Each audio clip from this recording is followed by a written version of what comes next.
Hein? Beshem Hashem? Beshem Hashem na'aseh venatzliach. Qu'on puisse faire grandir le nom d'Hachem et le glorifier, Bezrat Hachem. On va démarrer quelque chose de merkazi. Tout le monde parle hébreu, nachon, il n'y a pas de soucis, les orem. Ce soir, c'est un kiff, j'ai pas besoin de traduire. Ça va être confortable. Donc, on va travailler sur les midot. On va lancer une sidra de cours sur les midot. Mamash, en toute humilité. C'est pas moi. Moi, je pars sur des sources et je vous les ai consolidées et on va les travailler ensemble. Le but d'un atelier, c'est d'itérer. C'est pas un cours richmi comme on a l'habitude. Le but, c'est de travailler, d'itérer, de questionner, d'affiner. On va travailler tout ensemble de façon à sortir plus grande et avec le plus proche, en fait, du tahlit. Tu parles hébreu, nachon, sans problème. De l'objectif, en fait. Ouais, enfin, des mots simples comme les miens. Ça va, ça va le faire. On était chez toi pour un... Ouais, on était chez toi et on va chez elle sur le Shalom Bayit. Bezrat Hashem. Sur le Shalom Bayit. L'harmonie du couple, ça existe l'harmonie du couple. On fait du bon gâteau. Ah oui, ça c'est vrai. Bon alors on vient. Donc en fait, un atelier pour... Ouais, t'as vu, hein, tout est partagé là. Donc comment on parfait, comment on arrive à... Et franchement, il faudrait beaucoup noter, le plus possible noter. Parce qu'en fait, on va, avant de démarrer, on va passer au crible toutes les midot. Vraiment, toutes les midot au fur et à mesure de nos ateliers. On va rentrer avec plusieurs sources, que ça soit en fait, comme on a dit, le Ramchal avec Mesilat Yesharim, avec le Khatam Sofer, avec le Rav Dessler dans Mirtav Eliyahu, qui est juste waouh. C'est juste, moi je vais dire beaucoup waouh, parce que pour moi c'est quelque chose, c'est la base de tout. C'est-à-dire que les filles, dès que je leur ai dit par faire les midot, elles me disent tout ce que tu veux, mais pas les midot, comme je disais à nos amis. Elles m'ont dit, non mais s'il te plaît, quoi. Nous on veut du Shalom Bayit, on veut du Chinuch Yeladim, c'est ce qui nous tient aujourd'hui. J'ai dit, mais comment tu veux avoir un Shalom Bayit qui est mutzlach si t'as pas travaillé tes midot? Comment tu veux générer en fait un Chinuch Yeladim qui soit réussi si t'as pas travaillé tes midot? Et toutes les filles, elles te disent, parce que moi j'ai aussi des consultations privées pour des femmes, donc on en parlera peut-être à un autre moment, et elles me disent, moi j'aimerais bien savoir, pour vivre une vie épanouie et réalisée et harmonieuse, savoir quel est le tafkid de ma vie. Mais je lui dis, mais démarre déjà par ce qui est marqué, plutôt que de chercher des questions, à te poser des questions existentielles. Sache que le tafkid de ta vie, pourquoi tu as été créée et mise dans ce monde, puisque tu aurais pu rester dans le Olam Haneshama, près du Kisei HaKavod. Pourquoi tu es venu dans ce monde? Dafka pour réparer tes midot, Dafka pour les raffiner, Dafka pour les épurer, Dafka pour tendre à ressembler le plus possible à Akadosh Baruch Hu. Donc on est sur un sujet central, merkazi. Franchement, si on agit avec atmada, avec continuité, avec persistance sur cette sidra, sur cette série d'ateliers, je suis sûre que notre vie, elle peut être transformée. Mais il faut agir avec Retzinout. Alors on va travailler avec du Ramchal, je peux vous dire, il mâche pas ses mots. Le Rambam, on va comprendre plein la tête. Donc c'est du hard, c'est du costaud. Mais c'est pas grave. On sait que même 1 millimètre, si on grandit sur une mida, ne serait-ce que d'1 millimètre à chaque fois qu'on a un ratson d'avancer, à chaque fois qu'on a la volonté donc d'avancer, ça change, ça fait des impacts au niveau des mondes élionim. Énorme. C'est le travail d'une vie. Donc ça va pas faire tchic-tchac. On va pas passer du Hassan, de la personne colérique, à la personne shketa et de maman, qui dit plus rien. Que quoi qu'il arrive, elle reste complètement immuable, et c'est absolument pas. C'est quelque chose, c'est un talir, c'est un processus, ça s'accompagne. Et plus on va amplifier le da'at, plus on va amplifier la connaissance, grâce à tout ce que je vous ai listé comme sources sur lesquelles on va travailler, et plus en fait ça va nous apaiser, ça va nous remplir. Et ça va être quoi? Ça va être cholette, le da'at, ça va être cholette sur les régachot, sur les sentiments, ça va être cholette sur les marchavot. Donc du coup, ça va nous faire grand. Le fait d'apprendre, ça va nous permettre d'amplifier le da'at, donc la conscience, et ça va nous apaiser. Moi, je le vois déjà. Je commence à fabriquer les cours au fur et à mesure des midot. La première mida qu'on va travailler, parce qu'aujourd'hui, là, on va vraiment construire les fondations en fait du cours, tous les postulats de base qui vont nous permettre de monter la sidra. Et la première mida, Bezrat Hashem, qu'on va travailler, c'est la Gahava. On dit que la Gahava, l'orgueil, c'est la mida le shoresh de toutes les midot raot. Et on va travailler un peu sur les vocables. C'est quoi une midara? Est-ce que ça existe vraiment une midara? Non, ça n'existe pas une midara. C'est toute une question, comme on l'apprend beaucoup dans nos cours, tout est une question d'équilibre. La voie de la Torah, c'est la voie du Emtsa, la voie Emtsaït, la voie de l'équilibre, la voie du Izoun. Donc il n'y a pas de midara. On a toutes des trounotes. Alors il y a la Gahava et le Kaas qui sont à travailler de manière significative, et on va travailler vraiment en profondeur. Mais de manière générale, on cherche en fait à travailler sur l'équilibre des midot et pas à annuler une mida, parce elle est partie constitutive de nous.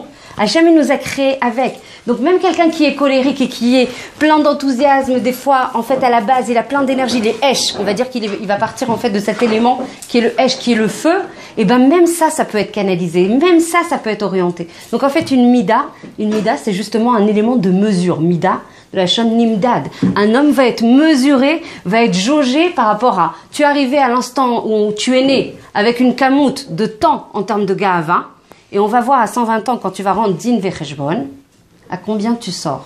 Donc c'est ça l'essentiel de quand les filles elles me posent des questions existentielles et qu'elles me tournent en bourre pour me dire mais c'est quoi le tafki dans ma vie? Mais si je savais, alors je serais plus heureuse, alors je serais plus réalisée. Arrête de te prendre la Torah elle est mima, la Torah elle est simple, elle est pure, l'Isrom avec la Torah. La Torah elle te dit tu es là, et ça c'est le Gaon de Vilna, c'est pas Tikva Hakoun qui le dit. Juste le Gaon de Vilna, je sais pas si vous savez qui c'est le Gaon de Vilna, mais à 9 ans il connaissait toute la Torah et la Kabbalah. Juste ça, à 9 ans il maîtrisait toute la Torah et la Kabbalah. Oui, j'adore.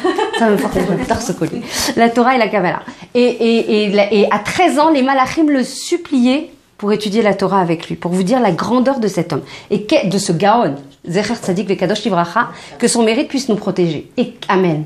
Et qu'est-ce qu'il dit? Il dit quelque chose de très fort. Il dit Loba Adam le laolam, ela lishbor midot raot. L'homme n'est venu dans ce monde uniquement que pour briser, que pour mamash, les achniar, vous savez, je sais plus comment on dit, vous avez compris, en tout cas pour amoindrir, pas annuler, c'est ce qu'on va travailler, on va travailler vraiment dans ces subtilités. Il n'est venu que pour travailler en fait ses midot dans ce monde. Donc si le Gaon de Vilna il dit ça, j'avais lu une petite histoire sur lui pour vous donner un petit peu la grandeur, l'immensité de ce personnage. Il n'avait pas vu sa sœur depuis 50 ans. Pour moi c'est quelque chose qui est un petit peu extrait du sujet, qui sort un petit peu du sujet, mais tellement parlant de la grandeur en fait et de la personnalité du Gaon de Vilna qui dit ça. Et il n'avait pas vu sa sœur depuis 50 ans. 50 ans, je sais pas comment c'était possible, mais en tout cas, il l'avait pas vue. Elle vient toquer à sa porte, elle vient à sa rencontre, après 50 ans de gago et de languissement. Il lui dit, oh, je suis trop contente de te voir, ça fait tellement longtemps, je suis contente de te voir en bonne santé, merci beaucoup d'être là, etc. Mais, non, c'est quoi la chute? Mais, on se voit dans le Olam Haba, bientôt. On se retrouve dans le Olam Haba. Là, j'ai pas une seconde, et toi non plus, à perdre. Pourquoi? Parce que dans cette vie, combien on travaille sur ça, en tout cas nous, avec notre petit niveau, notre petit yocholet, l'ole basbez daka, baolamazé. Parce que ici, c'est considéré comme un monde, pas comme, c'est un monde, on doit récolter, rassembler, et sauf kamacheyoter, yalomim, toutes les mitzvot, tous les chassadim, ne serait-ce que depuis la marshava, une bonne pensée. Tout ce qu'on peut faire en kirvat Hashem, en kirvat des autres vis-à-vis d'Hashem, c'est des yalomim. Et c'est ça qui va nous permettre d'avoir notre olam nitzri, notre olam éternel. Donc il n'y a pas une minute à perdre, il faut remplir. C'est pour ça que je dis aux filles, l'ole basbez et azman, si tu remplis ta vie de sens à chaque instant tu remplis, tu te prends, tu vas voir comment tu vas être plus heureuse. Tu vas voir comment ta vie, elle va avoir une autre couleur, un autre relief, puisque tu vas dans la vérité. Parce que tu vas dans la réalisation de toi. Donc forcément, tu te sens mieux, tu te sens plus rempli, tu te sens branché à Akadosh Baruch Hu, qui est la source de toutes les forces, comme on dit régulièrement dans nos cours, de toutes les vitalités, de tous les espoirs. Donc le Gaon de Vilna, il dit, tu reviens, de toute façon, on se revoit dans le Olam Haba. Juste pour vous donner, c'est une histoire assez comme ça, costaud, mais elle marque. On n'a pas ce niveau. Mais en même temps, il faut travailler sur les dmouyotes. Il faut travailler aussi. Moi, je vous engage beaucoup à lire les biographies. À lire autant de biographies que vous pouvez. Parce que certes, on n'est pas à ce niveau, mais on a ces shorashim, on a cet ADN. On fait partie de cet héritage. Donc, c'est vrai que depuis nos exils, on a l'impression que le dirdour, on entend tellement parler de dirdour des générations, la descente. Mais on est des immenses. Arrêtons, c'est le Yetzirara qui veut nous faire croire qu'on est petits. On est des immenses. On peut apporter des choses énormes. Par nos actions, chaque petite action, chaque pensée positive pour se rapprocher d'Akadosh Baruch Hu, c'est des olam malé, c'est des mondes entiers. Donc il faut pas écouter. Le Yetzirara, il est là, kachale, hashmid, toutes les retsonotes. On parlait de ça aujourd'hui. On disait, il nous aura pas. C'est Esther qui disait ça, il nous aura pas. Avec l'hiver, les gens qui sont malades, les gens qui peuvent pas, les gens qui sont en France. On tiendra le cours, on mettra en place le cours, on persistera. Parce qu'on sait que dès qu'il y a des ikouvim, dès qu'il y a des choses sur lesquelles il y a des blocages, plus il y a des blocages, plus il y a des choses qui sont moins... Et plus on sait qu'on fait des choses grandes. On veut surtout pas les mettre en place. Donc voilà, ça c'est la Hakdama vraiment importante que je voulais vous livrer. Donc en fait, un homme va être jaugé par rapport en fait à sa mida, par rapport aux midot qui ont été en fait injectés au moment de sa naissance et à 120 ans, comment il va sortir. Donc c'est ça la mida. Je crois que c'est moi qui sonne. Non, c'est pas moi. Baruch Hashem. Donc en fait, on va passer au crible après les midot au fur et à mesure des ateliers. C'est quoi en fait une mida? C'est en fait l'expression d'une mida, c'est quoi? C'est de la itnaagut qu'on va avoir, le comportement qu'on va avoir, c'est les tnuot qu'on va avoir à l'intérieur et à l'extérieur. La mida, elle va s'exprimer, que ça soit au niveau de notre intériorité, et c'est ce qui va nous intéresser dans l'ensemble de nos cours, la pnimiout de la personne, et en même temps l'expression qui va être délivrée à l'extérieur. Donc c'est l'ensemble des deux volets sur lesquels on va travailler au niveau des midot. Donc comme on l'a dit, il y a un vocable très vulgarisé, c'est les midot raot. Il n'y a pas de midot raot. Encore une fois, c'est que des midot qui ne sont pas équilibrés. Donc à chaque fois, les trous notes d'ab qu'on a, elles sont pas mauvaises. Il suffit, entre guillemets, il suffit, parce que c'est le travail d'une vie et que c'est très difficile, et que chaque millimètre, ça va nous demander beaucoup de travail. Et les filles, elles me disent, mais combien il faut de temps pour changer une mida? Ça se mesure pas en temps.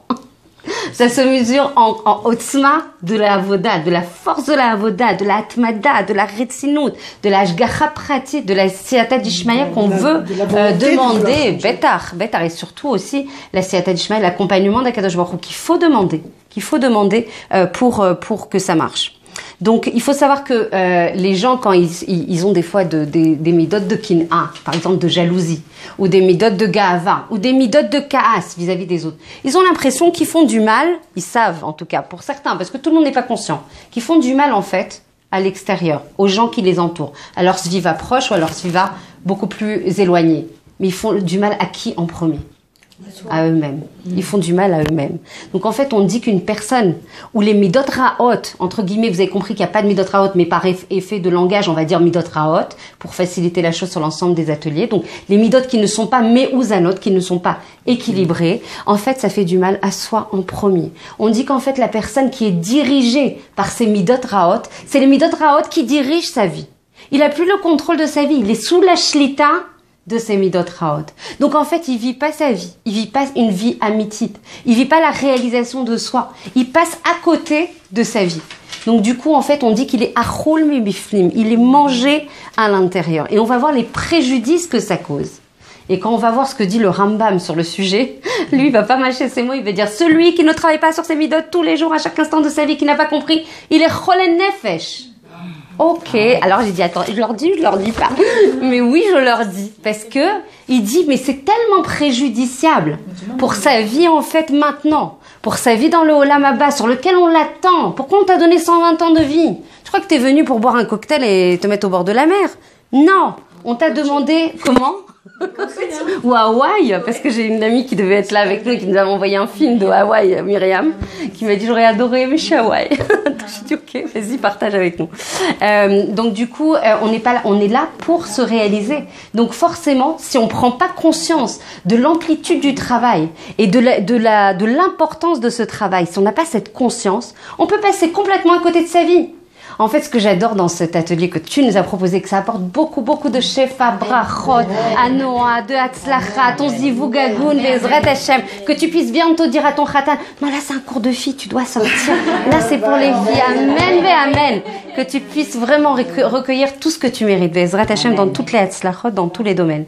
Et donc en fait, par rapport à ça, on dit que la personne c'est elle qui est justement en fait aux mains de ses ta'avot, de tous ses désirs, de toutes ces midot qui sont pas meouzanot, et du coup, elle passe à côté de sa vie. Donc, toute ta vie, tu peux avoir le double kissouille, tu peux avoir les collants 80 deniers, tu peux avoir tout ce que tu veux, mais tu passes à côté de ta vie. Je dis pas que c'est pas bien.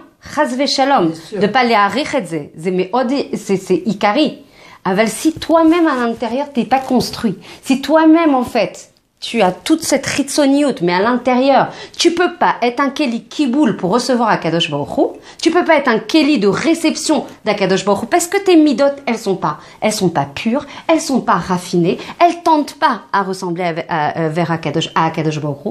Donc forcément, t'es à côté du masloul de ta vie. Et combien on en voit des gens qui n'ont pas conscience de ça. On va la donner les kavzerut.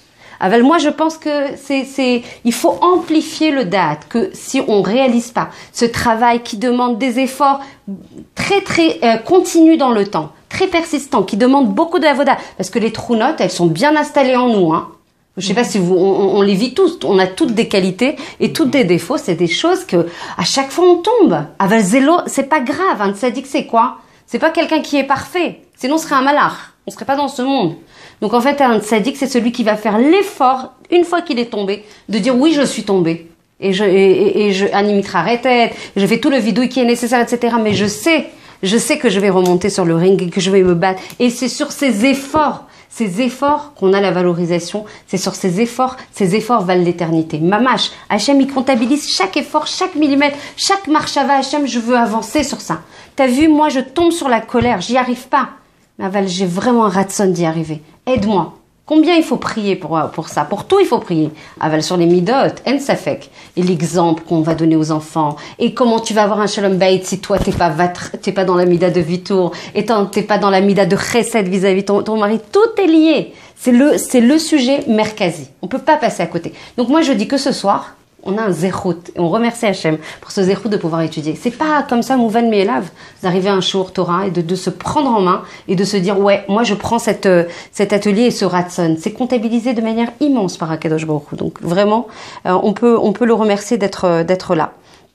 Donc en fait, on dit, le Gaon de Vilna, il dit, celui qui est, les midot raot, elles sont sholtot à lave, et c'est comme un assir, c'est comme un prisonnier. Il est vraiment enchaîné de manière extrêmement forte par ses ta'avot, par ses désirs en fait qui ne sont pas équilibrés. Et en fait, cette personne, elle peut tout avoir, mais elle n'a rien. C'est comme si elle n'avait rien. Parce que de toute façon, elle vit pas sa vie. Que ça soit pas. On dit que la kin'a, je sais pas si vous connaissez cette expression, on dit rechev atsamot kin'a. Ce qui colle à tes atsamot, à tes os, quand tu as la jalousie.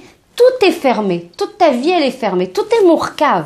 Quand tu as de la jalousie, tu fais que vivre en fait avec jalousie la vie de l'autre. Tu ne vis pas ta vie personnelle, tu ne te réalises pas, tu projettes pas en fait tes talents, tu mets pas à profit tes talents, tes trous notes d'âme personnelle. Tu ne vis que par procuration ce que vit l'autre. Et donc tu passes à côté de ta vie. Et donc le Gaon de Vilna il dit, quand tu as justement la kin'a, la jalousie, alors toute ta vie elle est bloquée, toute ta vie elle est fermée, tout est mourcave. Donc c'est une mida évidemment qu'on va travailler de manière extrêmement profonde. Et il rajoute kin'a ta'ava vekavod motzim à adam minaolam. Il faut savoir la jalousie. Tu dis quoi? C'est pas possible. Pourtant ils ont l'air bien là, ils ont l'air bien vivants. Comment ça ils sortent du monde? Ils sont dans un monde de dimion. Ils sont dans un monde d'imagination. Ils sont à côté de leur propre réalisation. Et le problème, c'est qu'ils vont le savoir trop tard.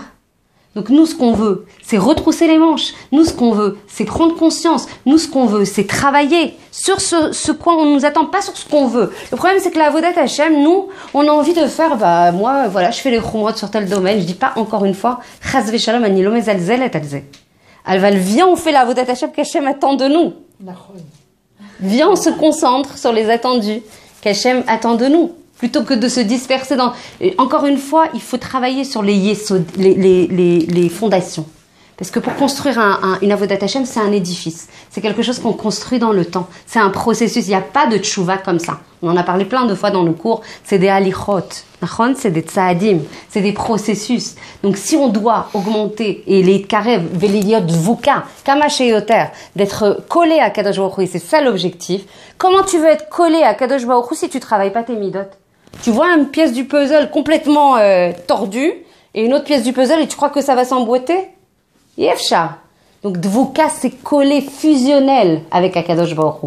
Je me colle à mon mécor, à ma source de tout, de joie, de vérité, justement d'espoir, de vitalité. Donc forcément, pour être collé, j'ai besoin d'être moi-même pur. Moi-même, j'ai besoin de grandir. Moi-même, j'ai besoin de tendre vers les midot. Et là, les filles, elles s'évanouissent. Elles me disent, quoi, tendre à ressembler où tu es? Reviens avec nous. Reviens.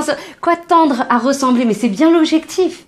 On porte le Tselem Elohim, on porte l'identité d'Akadosh Baruch Hu. On est ses plus grandes ambassadrices. On a un devoir de leur ressembler, que ça soit en termes de pnimiout, que ça soit au niveau de la chitzoniout, c'est-à-dire on doit être des représentantes. On dit Mamlechet Kohanim Begoy Kadosh. Donc on fait comment pour faire ça? Si notre comportement il est absolument pas encore travaillé. Encore une fois, il n'y a pas de yéhouch. À l'instant T, on se dit je me prends en main. à l'instant T, je me dis, je veux absolument investir sur ce sujet, Yesodi, qui va en plus avoir un effet de contagion, un effet de mécanique vertueuse sur tous les autres sujets. Comment on peut passer à côté? Alors le Shalom Bayit, dès que je reçois des femmes en consultation au Shalom Bayit, elles me disent, ouais, mais de toute façon, personne ne m'apprendra.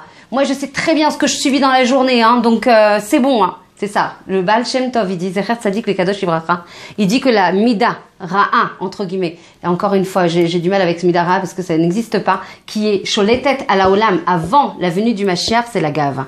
Tout le monde saura tout. Le Da'at, il sera tellement ample qu'on aura l'impression qu'on sait tout. Mais si Hachem, il nous donne pas Chonen l'Adam Da'at, tous les matins, si Hachem, il nous donne pas ce Da'at, on sait rien du tout. C'est pour ça qu'il y a des gens qui me disent, ouais, c'est génial, nanana. Je suis, attends, moi, je suis qu'un Kéli. Moi, Baro, mais je vous le dis en toute sincérité. Évidemment, j'ai fait le choix de transmettre ces cours. Aval, moi, qu'est-ce que je suis? Juste un Kéli pour porter. J'ai dit à ma fille, je dis, je suis mal. J'ai pas eu le temps beaucoup de préparer le cours. Alors, elle me dit, tu sais quoi, maman? Remets-toi à Kadosh Baruch Hu. Elle m'a dit ça. J'ai dit, tu sais quoi? C'est bon. C'est bon. Elle m'a branché à l'espoir que ça va aller, Bezrat Hashem. Donc, en fait, tu dois à un moment prendre conscience de ce sur quoi tu es attendu et miser là-dessus. Et investir de tout ton cœur, de toutes tes cochottes là-dessus.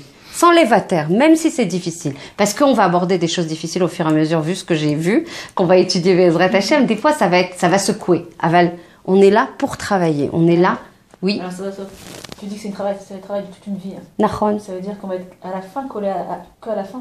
Non, non, il y a des gens, ça dépend. Il y a des gens, en fait, en fonction du travail qu'ils vont produire, de la qualité, de la échoute, du ratson, de la siyata d'Ishmaïa qu'ils vont recevoir. En plus, il y a plusieurs midotes à travailler. Il y en a pas, enfin, je pense pas qu'on en ait qu'une, hein, à travailler. Donc, on en a plusieurs. Et des gens, ils vont mettre 40 ans pour travailler une mida. Il y a des gens en 40 jours, ils peuvent avoir, et on va dire, c'est quoi les moyens de savoir que tu as travaillé une mida? On va y venir, Bezrat Hashem. Donc en fait, c'est absolument pas t'allouer d'une camoute comme ça, une moyenne. C'est absolument pas comme ça. Ça dépend de la personne, ça dépend de la mida, ça dépend de la volonté, ça dépend de la atmada. Tout dépend il y a plein de gormim en fait pour arriver à progresser en fait sur une mida. Donc en fait, comment? Il y a combien de midot? Normalement, il y a les 13 Ikarim, mais on va pas travailler sur toutes les midot parce qu'on voudrait en fait passer en revue plus certaines midot qui sont le shoresh de toutes les midot lotofot. Donc plutôt que de passer, vous savez, celui qui veut tout capter, on dit ça en hébreu, ta fasta, et tu veux prendre du méroubé, beaucoup de choses, tu prends rien.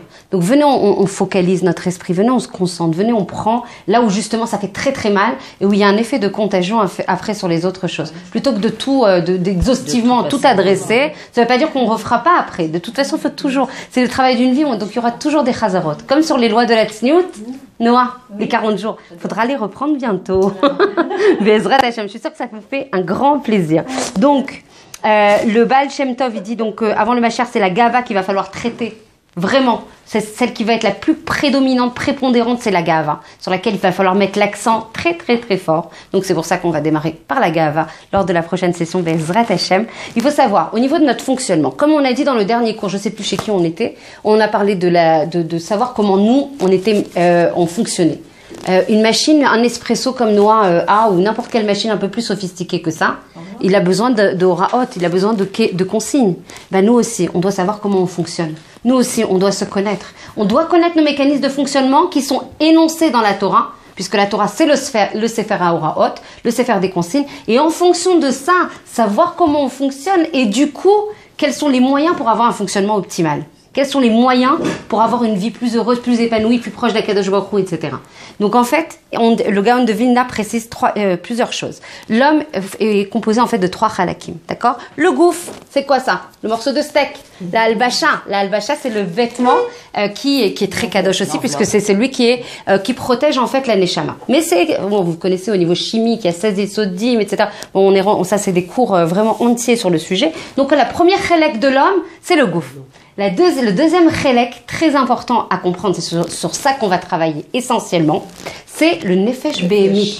le nefesh behemit, l'âme animale. Ouais. Et on va travailler sur les halakim, voir comment ça fonctionne. Et de là, on va comprendre quels sont les leviers de purification, de raffinement, de réparation de la nefesh behemit. Parce que si on répare, bon, j'anticipe un petit peu sur les autres cours, mais vous êtes en mode VIP, donc on peut se dire des petits secrets. Le nefesh behemit, c'est ça qui va permettre, s'il est purifié, s'il est raffiné, s'il est perfectionné, de recevoir la lumière en-sophite, parce qu'elle n'a pas de limite, elle n'a pas de gvoul, de la neshama elokit. Donc 3 niveaux qui composent l'homme. Le gouf, le nefesh behemit, on va rentrer dans le détail, et nefesh elokit. Nefesh behemit, c'est la partie, en fait, il y a 3 parties. Il y a la partie mechaya, donc c'est la vitalité, c'est ce qui circule en fait dans le corps. Forcément, s'il n'y avait pas ce nefesh, cette vitalité, qui est la plus basse en fait, du nefesh behemit, bah, le corps il pourrait pas aller à il pourrait pas aller tafked. C'est pas grave. Maïm et la Torah. Normalement, c'est moi qui fais ça. Tu m'as pris mon rôle. Normalement, je fais ça. Je renverse. Voilà. Maïm. Bon, c'est la bracha. Chef Abrachot. Chef Abrachot. Et justement, le principe de l'atelier, c'est que vous m'arrêtiez, vous posez des questions, vous apportiez des choses. N'hésitez pas à ce que ça soit le plus itératif. C'est pas un cours, donc intervenez. N'hésitez pas. Donc la partie la plus basse, c'est la vitalité qui permet en fait au corps de marcher. D'accord? Un œil, ça n'est qu'un morceau de gélatine. Ça fait bizarre de dire ça. Mais l'œil, bah oui. Mais si le nefesh, il le faisait pas fonctionner, bah, il pourrait pas fonctionner. Et si le nefesh, il n'est pas présent, on le voit bien, lo alenu, lo alechem, s'il y a des gens qui partent, et ben l'œil, il peut pas fonctionner. Il est bien là, important, mais il ne fonctionne pas. Pareil pour le bras, il va pas bouger pendant qu'on dort, puisque le nefesh n'est pas présent. Donc forcément, c'est bien la neshama qui va aller affil le corps, en fait, par le nefesh behemit. D'accord? Donc les 3 parties du nefesh behemit sur lesquelles on va travailler, c'est le mechaye, donc c'est la vitalité qui circule dans le corps et qui permet au corps de fonctionner. Le deuxième niveau, c'est quoi exactement? La vitalité, c'est l'énergie qui circule et qui permet... Ouais, ça c'est les yesodim au niveau chimique. Ça c'est au niveau... Ouais, exactement. L'énergie... Vitale. Ouais, vital, c'est aujourd'hui c'est ce qu'on appelle en physique quantique, l'énergie quantique. Ouais, l'énergie quantique. Et en fait, l'énergie quantique, c'est l'énergie d'Hachem. Nachon, c'est le souffle d'Hachem qui vibre chez nous. Nachon, Nachon, complètement.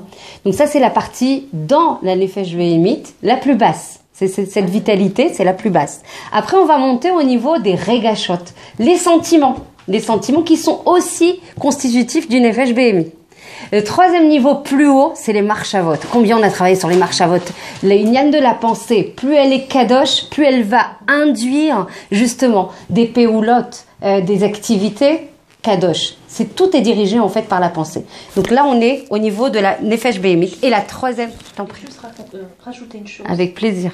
Par rapport à la pensée, il y a aujourd'hui aux États-Unis, il y a des recherches qui tentent à démontrer les liens entre la pensée, l'énergie du corps, le corps lui-même et la maladie. Wow. C'est énorme.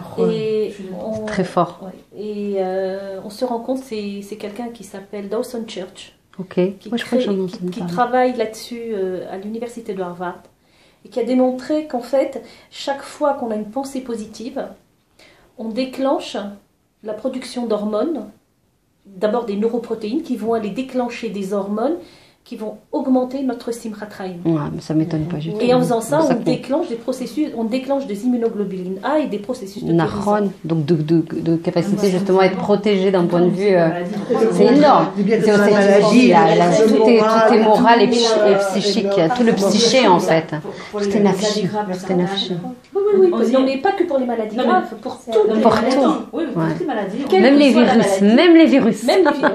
C'est une fragilité au niveau de la pensée, j'en suis sûre. Les virus et les microbes, ce sont les éboueurs du corps. Donc, chaque fois qu'on a une pensée négative, eh bien, le cerveau va aller chercher dans le corps en symbolique ce que nous ressentons et puis il va envoyer des éboueurs pour aller nettoyer. Il n'y a rien à nettoyer. Le problème, c'est que tant qu'on a la pensée négative, il continue à envoyer des microbes. Et à ce moment-là, ça nous déclenche bien sûr. Des pathologies. Ouais. Il y a un effet, c'est très intéressant. C'est tout. C'est la source de tout. C'est marqué de toute façon dans le Rambam clairement. c'est la source de vie. Les gens qui pensent bien sûr. Et le moins sans être malade. Bah, c'est évident. Parce que justement, t'es plus, t'as moins de stress. Et le stress, en fait, induit des hormones qui sont, bah oui. Et les phénomènes, ouais.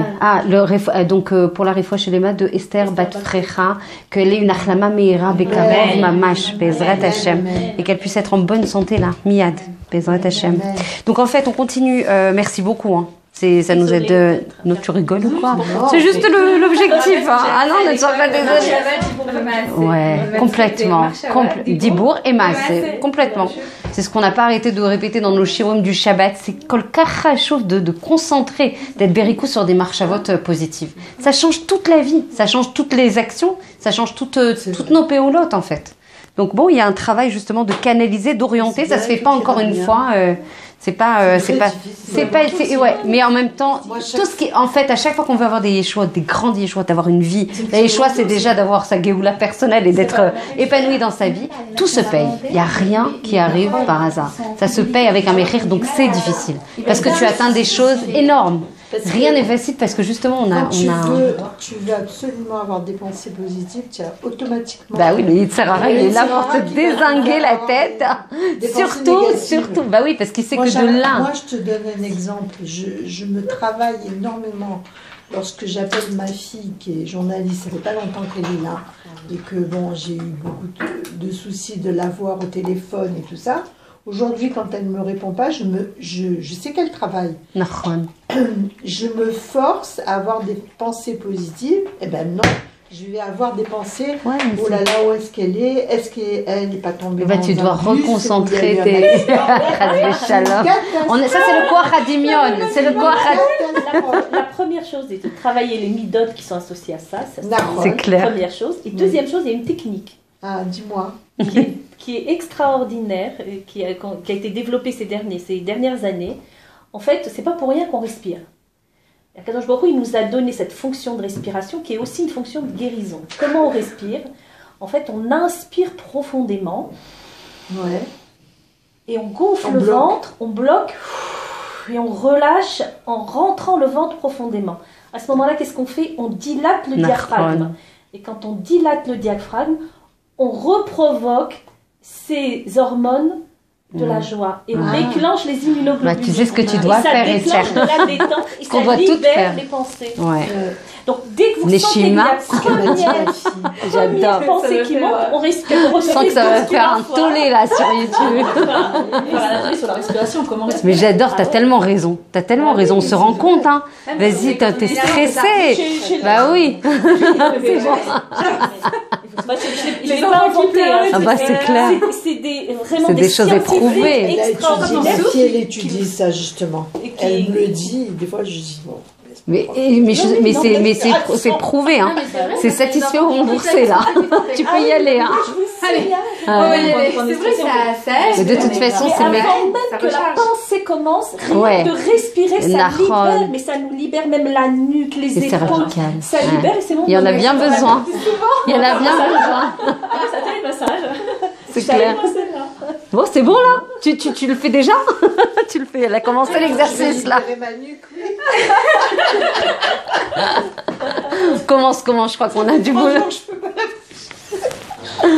Bon, je continue sur le Nefesh Elokit. C'est quoi le Nefesh Elokit? Nefesh Elokit, c'est Chelek Elokam Imal. Donc en fait, on va se poser la question, parce que souvent on a du mal à prendre conscience qu'on porte Akadosh Baruch Hu à l'intérieur de nous. Ouais. On porte une partie d'Akadosh Baruch Hu à l'intérieur de nous. Ça veut dire quoi? On porte l'intemporel. On porte des choses qui ne sont pas limitées. On porte vraiment l'identité d'Akadosh Baruch Hu. On porte une part de lui. Donc en fait, quand on se pose la question, oui, mais c'est quoi la différence entre la Neshama et Akadosh Baruch Hu? C'est quoi la différence entre Nefesh, Elokit et Akadosh Baruch Hu? Il n'y a pas de différence. C'est une part d'Akadosh Baruch Hu. On porte le Ein-Sof en nous.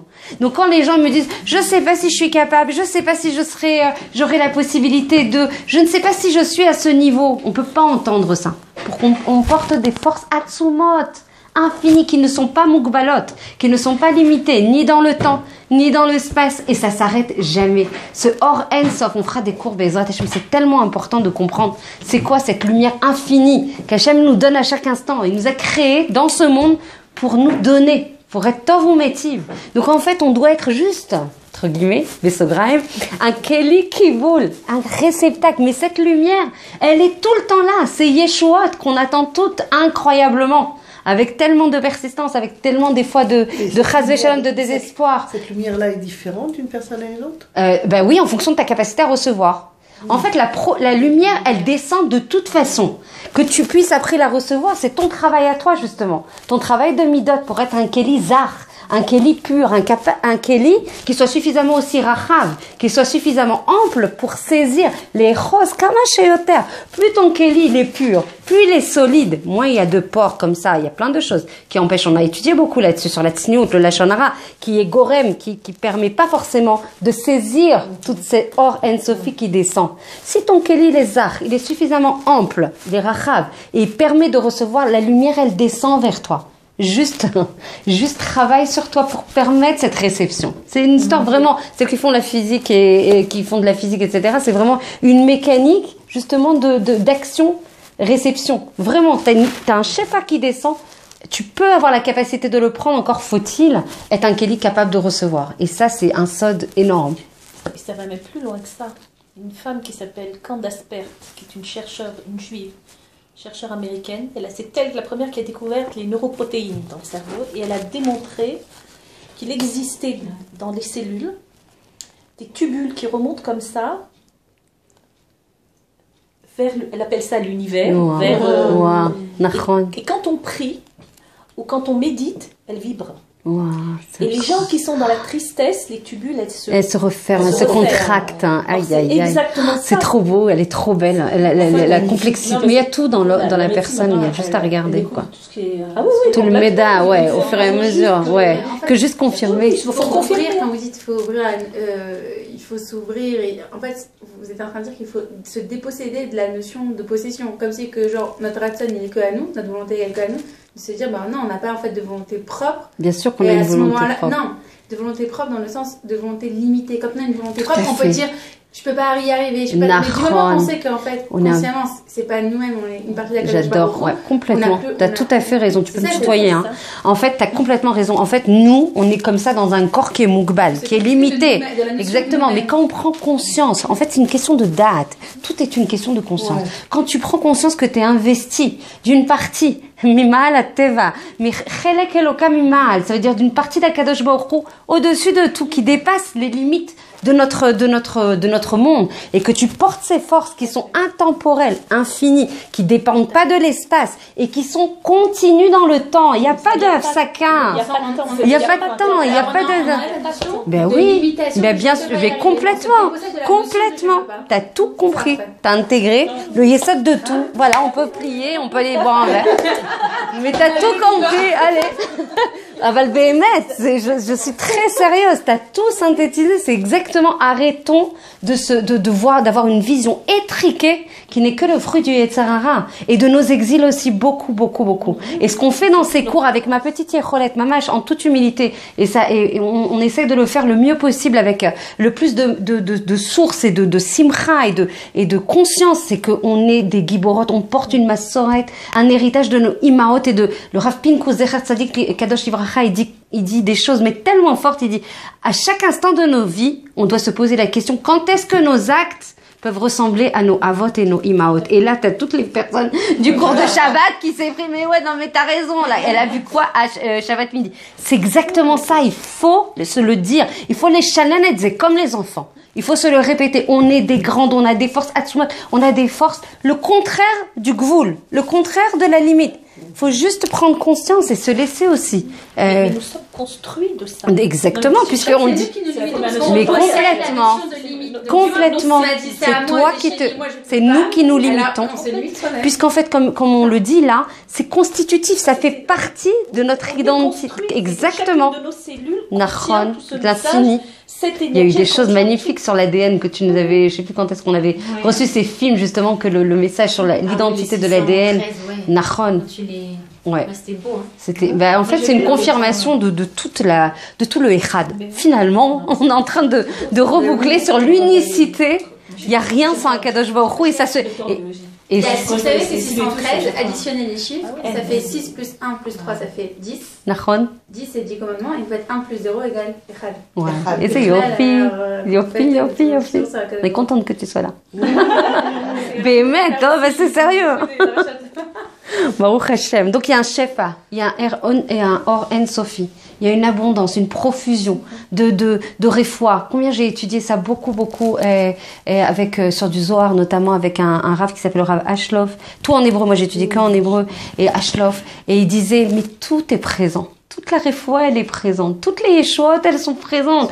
C'est masqué, c'est une histoire parce que nous, on n'a pas la possibilité de recevoir. C'est comme quelqu'un qui a, et on dit que ça va arriver quand le Mashiach va arriver. La lumière, elle sera là, la lumière de la vérité. Le Hachem qui va se révéler. Il y aura ce guilouille de la vérité. Mais en fait, qu'est-ce qui va se passer quand on dit que tout le monde doit aller, moi, je veux que tout le Ham Israël, il soit sauvé et protégé, qu'il puisse arriver à cette vérité, Bezrat Hachem, à ce guilouille de la vérité. En fait, il y aura des gens qui seront pas capables de voir pourquoi, parce qu'ils n'auront pas créé les kélim, ils se seront pas préparés, construits comme tu disais, ils seront pas formatés pour recevoir cette profusion de lumière. Mais cette lumière, elle existera pour tout le monde.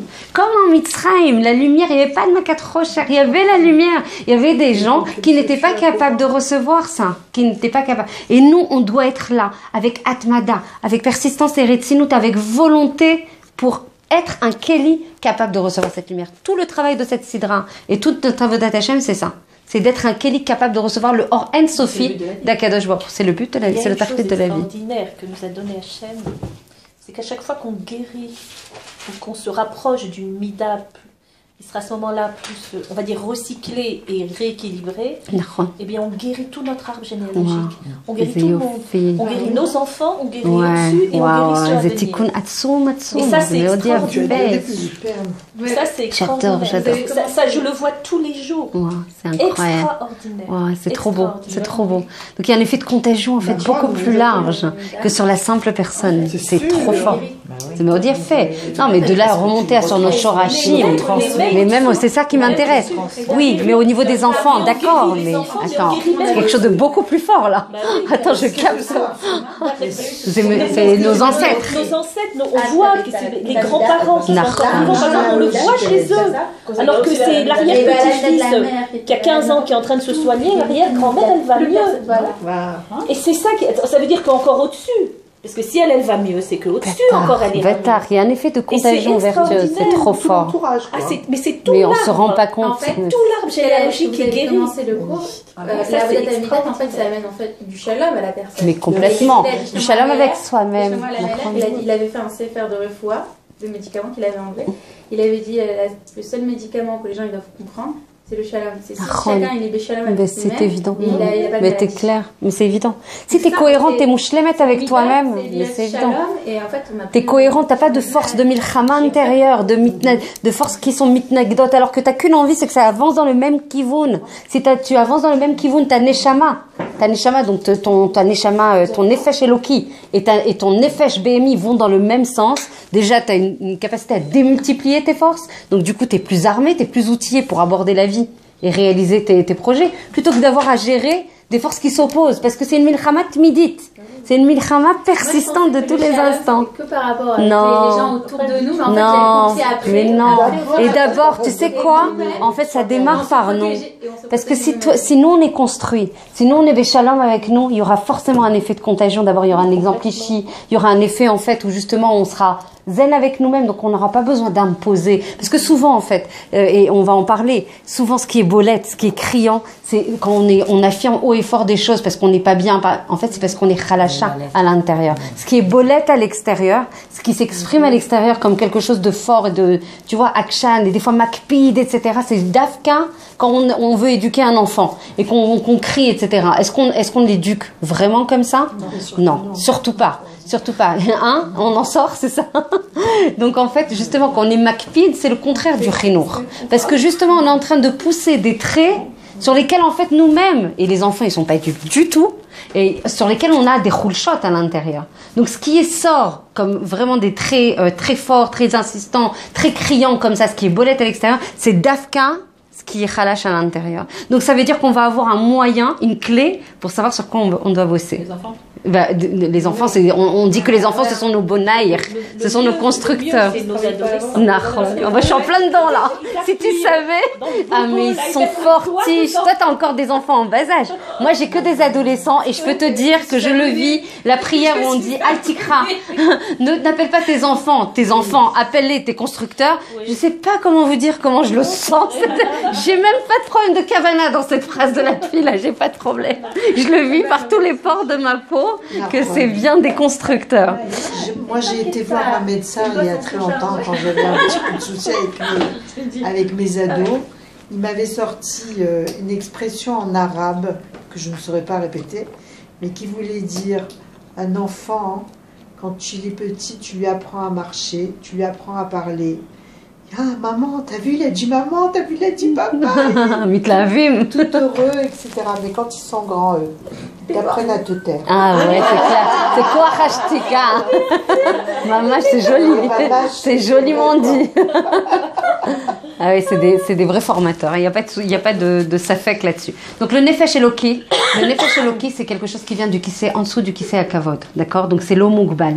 Tout notre travail, ça va être sortir de le côté l'omugbal illimité de quelque chose qui est limité. Comment on va sortir en fait des régachotes, des pensées, des marchavotes qui sont limitées, qui sont dans le côté BMI. Justement, comment on va purifier ça pour arriver justement à un côté non mugbal, à un côté non limité. Donc on va tendre vers un processus où on va du limité au non limité. Alors les Emtsaïm, vous les connaissez. Par contre, on passe pour sortir du limité au non limité, le Limud Torah, les mitzvot qui sont des Emtsaïm. Hachem, il n'a pas besoin de tenir une comptabilité pour dire elle avait tant de mitzvot, il n'a pas besoin de ça, Hachem.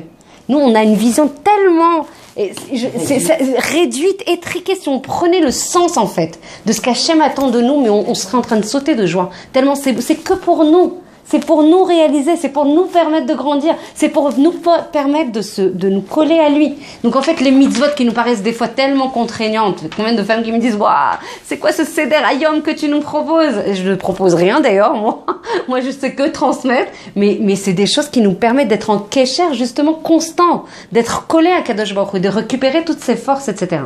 Donc en fait, on sort par et la purification, on a parlé de ça dans le dernier cours, un des Emsaï, le plus grand vecteur pour arriver à sortir du limité vers le non limité, c'est la purification des midot, c'est la réparation des midot. Donc on est en plein dedans, comme quoi c'est vraiment quelque chose d'essentiel.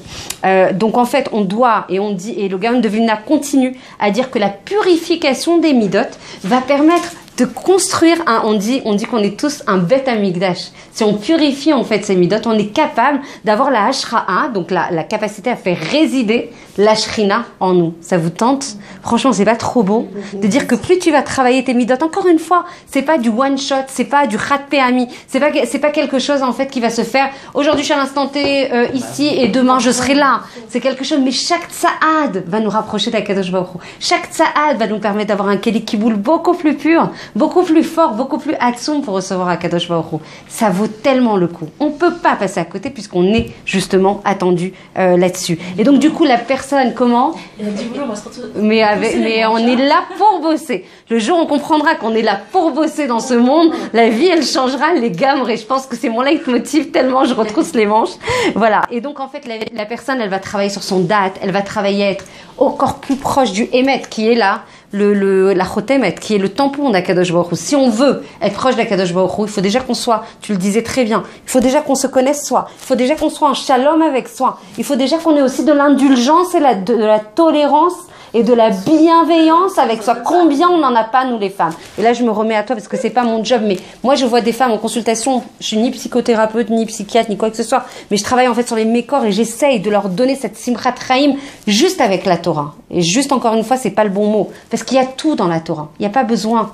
Donc, on a toutes les scientifiques qui apposent maintenant leur tampon par rapport à ce qui est écrit depuis des millénaires. Mais si on a besoin de savoir comment on fonctionne, il n'y a pas à chercher midi à 14h. Va dans la Torah, vois comment tu fonctionnes. Hachem, c'est lui qui notre Yatzran, c'est lui qui nous a créés. C'est lui qui sait de quoi on a besoin pour être bien. Le fonctionnement optimal, il passe par l'étude de la Torah et par l'application.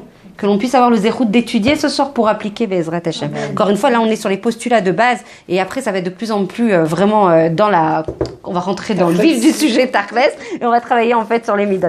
Donc en fait on va pouvoir, si on purifie ces midot, accéder à un moi authentique. Arrêter de passer à côté de sa vie. Arrêter de transposer sa vie avec d'autres référentiels de valeurs qui ne sont pas les nôtres, avec d'autres personnalités, avec d'autres talents. Vivre sa vie. On dit Bishvili Nivra Olam. Pour chaque personne, le monde il a été créé. Hachem il t'attend à toi et tu peux pas passer le dossier à quelqu'un d'autre. C'est à toi. Chaque jour, Hachem réinvestit des forces. Chaque jour, il réinvestit de la émouna en toi. Chaque jour, il croit en toi, plus qu'on ne croit nous-mêmes, en nous. Donc, vraiment, c'est très émouvant. D'ailleurs, quand on dit Moda Ani, on se dit, tiens, encore Hachem, il m'a donné une nouvelle journée. Combien ça donne de joie, ça? C'est juste un problème de conscience. Le problème, c'est qu'on a notre conscience qui est masquée. Ouais, exactement, c'est filtré. Et ça, c'est le Yetzara qui fait, mais non, t'es une petite, toi. T'es un maillon de la chaîne, on sait même, tu peux être là ou pas être là. Peu importe. Pas du tout. Sans toi, le monde, il peut pas arriver à sa complétude. Le monde, il peut pas être mouchlam. On a besoin de toi sur cette trouna. Et tu es la Gdola Ador sur cette trouna que personne n'a. Tu es la grande de la génération sur un trait de caractère que personne n'a d'autre. Ni il y a eu, ni il y aura. C'est toi qui l'as. C'est toi qui emmèneras le monde à sa complétude. Quand on se sent en date de ça, quand on a conscience de ça, qu'on est attendu par Akadosh Baruch Hu et qu'on apportera cette perfection au monde, je vous assure que la vie, elle n'a pas du tout la même saveur, elle n'a pas le même sens, elle n'a pas la même valeur. Et même les kouvim, même les empêchements, même les tsarot qu'on ne veut pas. Le rotzim. On veut pas les tsarot et on veut pas leur sachar, on veut rien du tout. Mais même ça prend, on a un autre regard. On est beaucoup plus, beaucoup plus ragoua. Puisqu'en fait, on n'a aucun chesaron. On est plein d'Akadosh Baruch Hu. De quoi tu manques? Quand t'as le Melech Amlachim à côté de toi, t'as besoin de quelque chose? Franchement, celui qui expérimente. Et je parle vraiment, c'est des fois des moments comme ça de Géoula. On dit que la Géoula, c'est des sommes en fait de moments comme ça. On est en Géoula pratique. Quand on a senti en fait cette proximité d'Akadosh Baruch Hu à un moment de sa vie, à plusieurs moments de sa vie, je vous assure qu'on peut avoir tous les plaisirs du monde réunis. Toutes les réalisations, tout ce qu'on a désiré pendant des années qui se réalise, qu'on voudrait pour rien au monde remplacer ça avec ça. On doit tendre vers cette vérité. On doit tendre à se remplir de cette authenticité. On ne veut qu'une chose, la Neshama, qui est notre moi authentique. Elle ne veut qu'une chose, elle s'en fiche de toutes ces réalisations. Mais bien sûr qu'il faut vivre dans notre monde, on est là pour ça, on est là pour sanctifier ce monde, sanctifier cette matérialité, l'élever. Mais quand on sent la plénitude qu'on a, le regard, le calme intérieur, la joie, la plus pleine, j'ai même pas de mots, eh ben t'as besoin de rien d'autre.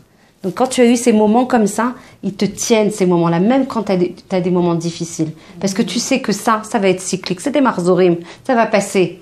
C'est pas ça le vrai monde. Ça, on dit que c'est un corridor, nachon. Alors, on va passer le corridor avec les meilleurs outils possibles, avec la meilleure émouna possible. Et les midot, il y a une femme qui m'a appelé ce matin pour me dire, écoute, là, je suis down, il faut me prendre d'urgence en consultation. Là, je vais pas bien du tout et tout. J'ai dit, viens, c'est court. Mais c'est pas moi qui le dis, hein. C'est le Khatam Sofer, c'est le Rambam. Ils disent, il y a rien qui donne des kochot, nafshiim, des kochot au niveau de l'âme, au niveau des forces de l'âme, qui est les modèles par rapport à des situations, pour les gaver par rapport à des situations, que de travailler sur les midot. Il y a rien qui apporte, c'est comme des choses qui soient aussi, mais qui apportent autant de lumière au nefesh, des kochot, que la purification des midot. Parce que tu tends à quoi? À te reconnecter à toi, à toucher à ton moi amitié. Qu'est-ce que ça apporte comme joie de dire, mais en fait, je me connais de plus en plus, je me raffine de plus en plus, j'atteins mon moi, le moi masqué. Par ce corps, en fait, par cette matérialité, par tous ces facteurs exogènes qui nous polluent, par cette ritza permanente où finalement on se demande pourquoi on est là des fois. Tellement on court, on sait même plus pourquoi on court. Des fois je pose la question à la femme, je dis, t'as couru pourquoi aujourd'hui?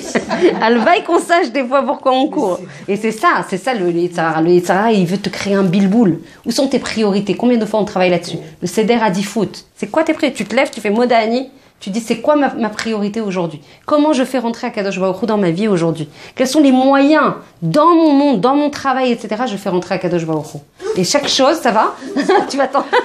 Ne tombe pas. Je sais que ça fait un effet dingue ce cours, mais reste avec nous. Donc on va parler des préjudices. Tu m'offres une très belle transition, hein, l'avocate, de préjudices. On va contractualiser les préjudices si jamais on répare pas nos midot. Hein, les midot, si on les répare pas, la neshama elokit, elle peut pas éclairer. Voilà, si elle peut pas éclairer, donc du coup, qu'est-ce qui se passe? On va rester assirim, on va rester asservi, prisonnier de tout ce qui est velvarik, tout ce qui est temporaire, tout ce qui est futile, tout ce qui est normé dans le temps, tout ce qui ne nous intéresse pas normalement. Sauf que des fois, on est tellement pollué, encore une fois, par la culture qui est autour de nous, exogène, occidentale. Mais ouais, le problème, c'est que c'est ça, mais on tombe dedans. Donc là, on est là pour justement prendre du recul et cet oxygène qu'on prend là ce soir et qu'on prendra autant de fois que nécessaire, dans tous les cours, pas que dans celui-là, cette amplification du date va nous permettre d'avoir un merrak, d'avoir une hauteur de vue. Attention, je me fais pas flouer. Attention, je tombe pas dans le truc. Attention, je ne perds pas de temps. Attention, je remplis de sens ma journée parce que c'est un haut tsar. Si on se rendait compte de chaque instant, moi, plus je vieillis, mais vraiment, hein, je suis en mode accéléré en ce moment d'ailleurs, plus je me dis, mais chaque seconde, je veux pas la perdre. Chaque seconde, je veux la remplir de sens. Parce que comme dit le Gaon de Vilna, même si on n'est pas à son niveau, c'est tellement naron. Hein? Plus j'avance pas, plus je vis. Plus j'avance. Non mais je trouve que moi j'ai donné un cours, c'était la plus belle expérience, j'étais avec Noah, la plus belle expérience de ma vie, toute jeune, hein, de transmission de cours, et en toute humilité au Moadon, aux personnes âgées. J'ai adoré cette sagesse, j'ai adoré cette pétillance, j'ai adoré cette vérité, j'ai adoré cette humilité. Mais comment ils sont? Alors j'ai pas peur, moi. Avant j'avais peur, mais maintenant, oui je sais, j'avance, on progresse. Quand on dit vieillir, après on peut, dans le père Carré, c'est écrit à partir de 70 ans, d'un chef Kemet. Ouais. Quand on dit j'avance, c'est positif, c'est Chiyuvi. Bon, les deux pour moi, ils vont dans le même sens.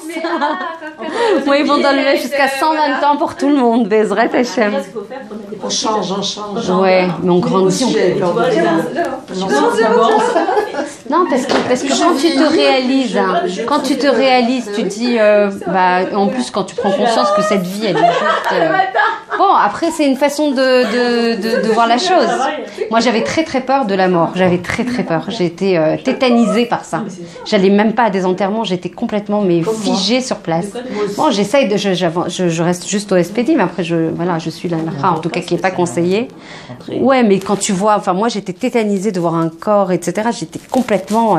Je suis arrivée à un stade, je racontais à Noah, mais je me suis dit ça y est, je suis complètement. J'étudie peut-être trop. Faut arrêter le délire. Puis je suis partie sur des gilgoulim, des trucs sur beaucoup de sujets beaucoup plus profonds, etc. Et en fait, je suis arrivée à voir cette réalité comme un bienfait aussi d'Akadosh Baruch Hu. Donc de voir la mort comme faisant partie constitutive de la vie, comme un bienfait. Alors là, c'est waouh. Et ça, c'est des choses nouvelles pour moi. C'est des choses. C'est le sens de la vie. Ouais, tout à fait. Tout à fait. Partie intrinsèque de la vie. Ah, Suzy, elle va tomber 2 fois. Laissez-la. Elle tangue. C'est de suivre. Ouais, non, mais c'est dur à réaliser parce que tu as des cas, c'est particulier, quoi. Ouais, mais après, c'est une question de Emouna, ma chérie. Toujours, on revient au même sujet, ma chérie. En fait, avec nos yeux de chair et de sang, on voit la réalité de manière extrêmement telle que nous, les Agdirota, nous, avec nos définitions, nos référentiels. Ouais, mais je suis triste parce que je suis Bassarvada, mais parce que c'est mon frère et ma sœur. J'ai le droit d'être triste. Quand je remonte et que je prends un peu de hauteur, ouais. Mais quand je prends un peu de hauteur, je sais que de toute façon, il n'y a rien qui peut arriver d'Akadosh Baruch Hu qui n'est pas bien. Rien. Puisqu'il est mouchlam, puisqu'il est parfait. On ne dit pas que c'est un bienfait. Non. On ne dit pas que c'est un bienfait. C'est un accomplissement, en fait. On dit que ça fait partie du temps qu'Hachem il met dans ce monde. Alors, comment il s'exprime? Ouais. On ne sait pas. Nous, c'est les Cheshbonot Shamaïm. Mais comme on a les Cheshbonot Shamaïm. Comme ça, mais c'est tout le travail. Et d'ailleurs, quand on arrive à comprendre ça et qu'on l'intègre, eh bien, on arrive à faire le deuil. C'est le cas de le dire. Et quand on arrive à faire le deuil, eh bien, on arrive à réinvestir dans la vie et à continuer à faire ça à Avodat Hashem. Plus fort, plus haut. Parce que tant qu'on est dans le deuil, on ne peut pas faire de Avodat Hashem. T'es immobilisé. En fait, t'es figé sur place. T'as raison. On peut pas moi j'ai vécu des moments très très forts. Je me suis dit attends, je suis en train de te dire, bien sûr que c'est pas un bienfait, mais enfin ça fait partie constitutive d'un talir en fait qui n'est que bien. Et ça m'a fait quelque chose de spécial. Et t'as raison, mais tu peux pas savoir à quel point je ressens ce que tu dis parce que justement tu fais le deuil et du coup tu as des forces de ça. Tu forces, tu as une démultiplication de force, tu te dis mais je peux pas les perdre.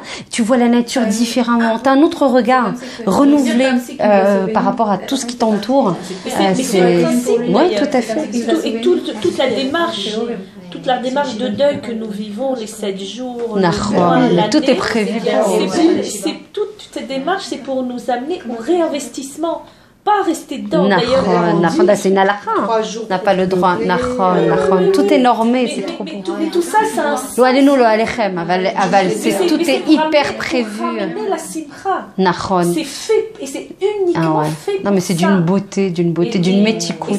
Tu peux pas. Tu peux pas craquer. Ça nous permet de revenir à ça. Bon, dans 2 ans, on se voit et on est... Même à la sortie du cours, on a déjà plus de simcha, moi je pense. En tout cas, moi j'en ai. Très important de comprendre au niveau des mécanismes de fonctionnement, parce que sinon, jamais vous allez me laisser finir, je vous connais. Hein. Au niveau des principes de fonctionnement, très important. Tout ça, c'est des postulats sur lesquels on va construire le cours. Donc, on n'est évidemment pas encore rentré dans chacune des midas. Comprendre qu'à chaque fois qu'on fait une avera, donc on passe le ratson d'Hachem, mazé avera, la vor de passer en fait vers le, de transgresser, de traverser le ratson d'Akadosh Baruch Hu. On va pas rentrer dans le Inyan des Sphirot, pas ce soir, mais par contre à chaque fois qu'on fait un pega, on touche en fait, on porte préjudice, on fait une avera, on touche en fait à son shoresh neshama qui lui-même est en fait rapporté à une sphira. D'accord? Si par exemple, prenons un exemple concret parce que sinon ça va rester trop comme ça, stratosphérique et abstrait, c'est pas l'objectif. Prenons un homme, on sait que c'est une mitzvah, et les hommes ils n'ont pas le droit d'écouter, mais vous pourrez leur... Je suis sûre que vous allez leur dire non, mais de toute façon ils voient pas. Mais et vous savez que sur la partie un homme doit les chabed et ishto yoter migufo, d'accord? Il doit apporter ce chesed à sa femme, il doit aller al bishota, il lui donne des tarchitim, profiter au maximum de cette mitzvah avec tout en mélangeant le shalom, parce que sinon on n'aura rien gagné. S'il fait pas ça, il va toucher, il va porter préjudice à cette sphira de chesed. Qu'est-ce qui va se passer? Parce que justement, il a réduit en fait, il a fermé, comme on parlait en plomberie, il ferme le tsinor, le canal, qui permet en fait de descendre le shefa de chesed dans sa vie. Parce qu'il a porté préjudice dans le kavod qu'il devait à sa femme. Alors qu'à contrario, si on parle positivement, s'il amplifie en fait le chesed, si justement il est mechabed et ishto kama sheyoter, on dit que justement elle porte le shefa dans tous les domaines, et notamment de la parnassa. Vas-y, honore ta femme de façon à avoir beaucoup de parnassa. Moi, j'utilise beaucoup ce système. J'ose le dire, mon mari. J'ose le dire, si je suis bien épanouie et tout, je te promets que la parnassa, elle ira en cohérence. Je suis un tsinor capable de recevoir la bracha. Donc, il est mort de rire. Non, il le vit. Il le vit 24/24. Donc, du coup, j'utilise bien ce genre d'argument. Et donc, à contrario, s'il ne le fait pas, il bouche, ou chosem. Il y a une chassima par rapport à la sphère de chesed qui ne peut pas redescendre. Donc, le shefa, il est là encore une fois. Mais il est bloqué. Mais bon, des fois, les pauvres, ils ne peuvent pas faire autrement. Hein. Non, après, tout est une question de mida. Alors, on est en question dans les midotes, là. Non, c'est une question... je parle pas de ça. Je parle au niveau financier. Oui, c'est ce que je dis. Fois, tout est une question de mida. On ne te demande pas d'aller au-delà de tes moyens. On te demande de faire... La femme, elle doit être aussi raisonnable par rapport à ça. Mais si on a la possibilité de réjouir sa femme... il peut faire le chesed autrement. Bien sûr. C'est pas que des tarchetim, c'est pas que financier. Ça peut être de l'aide, ça peut être de l'aide morale, ça peut être de l'aide...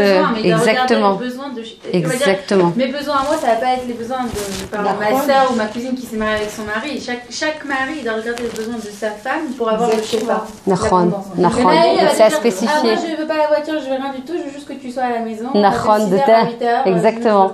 Donc il doit s'aligner en fait de façon à porter ce chesed qui est spécifique à sa femme. C'est pas transposable à toutes les situations. Mida keneged mida, c'est quelque chose que vous connaissez par cœur. Donc de la même façon que toi tu te comportes vis-à-vis des autres, Hachem il se comportera vis-à-vis de toi. Donc souvent j'ai des femmes qui me disent je veux changer de vie.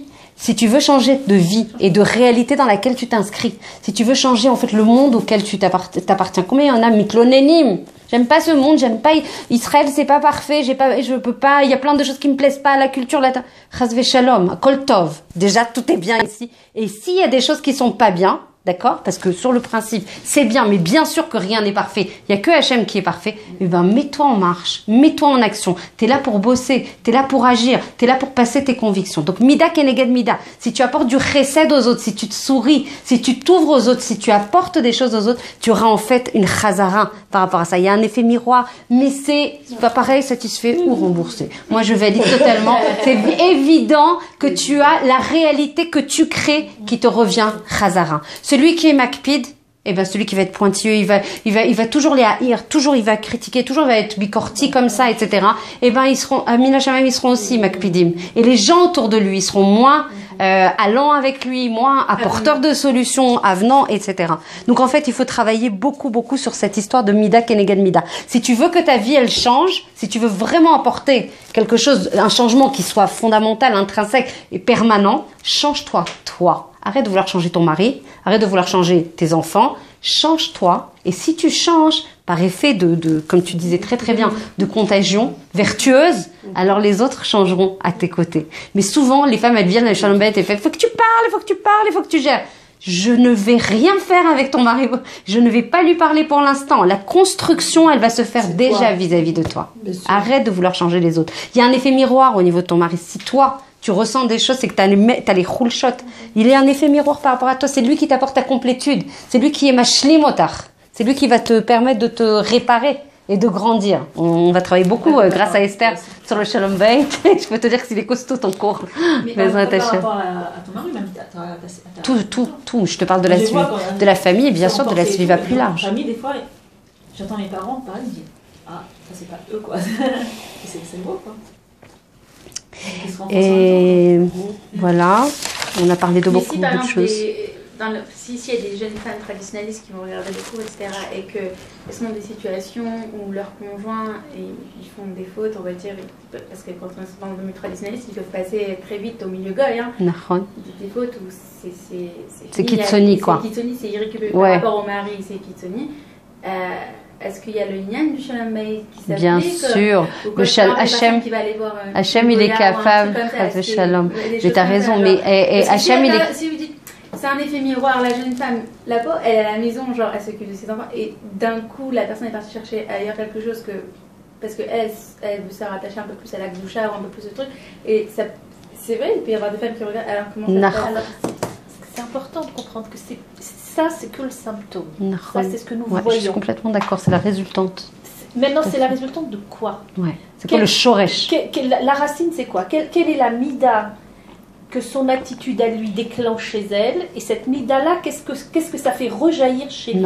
Et tout le travail, c'est ça. C'est d'aller travailler ces interactions, justement, et ces raisons. Ces interactions des midotes.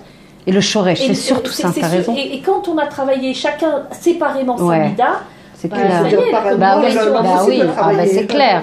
C'est clair, on les engage. Mais parfois, il y a des hommes, ils ne veulent pas travailler. Complètement. Mais c'est pas grave. Ça touche à leur virilité. Mais bien sûr, mais c'est pas grave, parce que nous sommes des vases communicants avec notre mari. Donc quand nous allons mieux, eh bien, on refait vibrer chez lui. Complètement.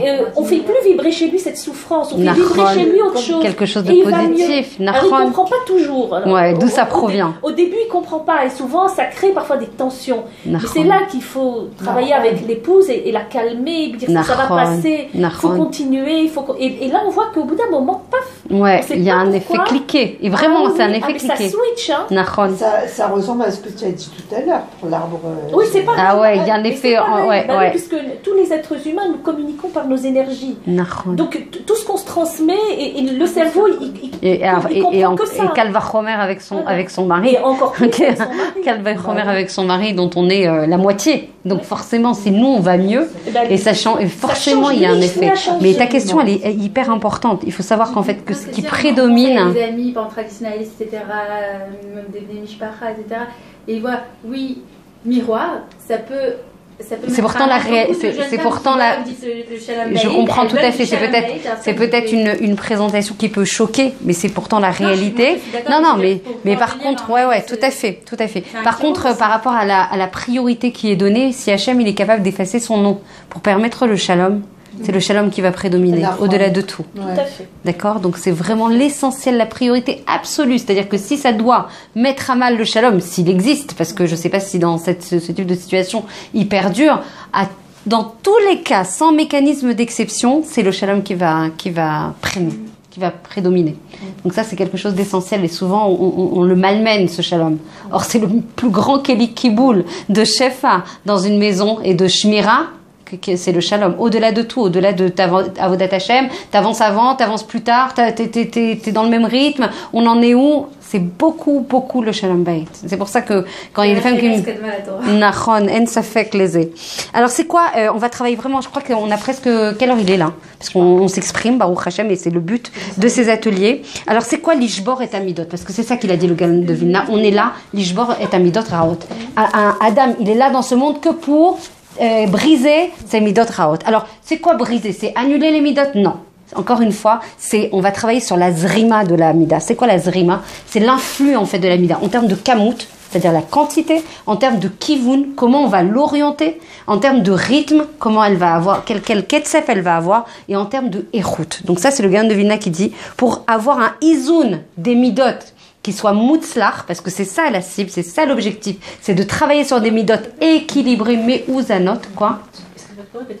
Par la quantité, qualité Échout, kamut, kivun, veketsef. Il y a 4 critères pour permettre le izoun, pour définir le izoun des midot. C'est travailler en fait sur la quantité, sur le rythme de cette midot, à combien de fois elle peut se reproduire, la quantité et l'orientation qu'on va lui donner. Et il donnait l'exemple en fait de quelqu'un qui est comme ça, plein de feu, plein d'énergie, plein d'enthousiasme. Il va dire mais ça c'est très bien. Tout dépend comment tu l'orientes. Si tu l'orientes dans le bien, eh ben cette mida, tu l'auras utilisée à bon escient.